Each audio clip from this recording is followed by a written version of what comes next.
যে রাধে সে তো চুল বাঁধেই। এটা তো বাঙালি নারী, এটা তো আছেই, মানে সৃষ্টির শুরু থেকেই। 10 ভুজা যেটা হয় আর কি, সব কাজই আমরা করি, ঘরে বাইরে সমান পারদর্শী। তো সেটাই আরেকবার আপনাদের একটা ছোট প্রমাণ দিয়ে গেলাম আর কি। খুবই ভালো লাগছে আসলে আমার জন্য। আমি তো পেশায় ডাক্তার, একজন চিকিৎসক। তো রান্নার কাজে ইন্টারেস্ট অবশ্যই আছে, ভালোবাসা অবশ্যই আছে, তো সবসময় আসা হয় না যেটা হয়।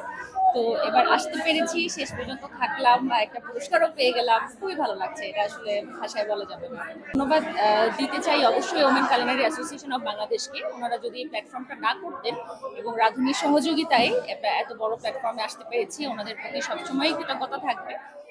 অনেক ধন্যবাদ সংশ্লিষ্ট সবাইকে। অবশ্যই পড়ে যাই যে ম্যানেজ করতে হয়। এখন যেটা যেটা বললাম যে রান্নাটা আসলে আমার পেশা তো না, নেশা। তো ভালোবাসার জায়গা, পছন্দের জায়গা, এখন সেটার জন্য আপনি একটু সময় বের করবেনই, একটু সুযোগ তো বের করতেই হয়। হওয়া তো অবশ্যই উচিত, কারণ আমার মনে হয় যে অনেকেই আছে, মানে আমার কলিগরাও অনেকে আছে না, যে অনেক ভালো রান্না করেন, পেশাগত কারণে হয়তো মানে সেভাবে পরিচিতি পাচ্ছেন না বা প্ল্যাটফর্মগুলোতে আসছেন না, কিন্তু অনেকে আছেন যে অনেক জানেন বা অনেক নলেজও রাখেন এই বিষয়ে। তো আমার মনে হয় যে ওনারাও এগিয়ে আসলে এটা ভালো হবে, সবার জন্য এটা ভালো হবে। আর একটা বড় ব্যাপার যে আমাদের যে একটা ভুল ধারণা যে শুধু রান্নাটাই মানে মেয়েদের কাজ বা একটা ঘরের কাজ, একটা ছোট কাজ, এই জিনিসটা আমার মনে হয় এখন আর ভাবার সুযোগ নেই। ওই আহ, ছোট ধারণাটা থেকে বা ওই পরিধিটি থেকে বের হয়ে আসার সময় আমার মনে হয় এখন হয়েছে।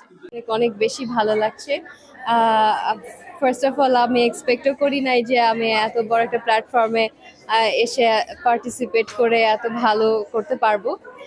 অবশ্যই এর জন্য প্রথমে ধন্যবাদ জানাই অলমাইটি আল্লাহকে, দেন আমার প্যারেন্টস অ্যান্ড অবশ্যই রাধুনি অ্যান্ড কালিনারি অ্যাসোসিয়েশন এত ভালো অ্যান্ড মানে ইফেক্টিভ একটা প্রোগ্রাম অ্যারেঞ্জ করার জন্য, যে আমরা যে দেশের যে কোনো প্রান্ত থেকে ফার্স্টের 2টা রাউন্ড খুবই ইজিলি অনেক স্মুথলি পার্টিসিপেট করতে পেরেছি।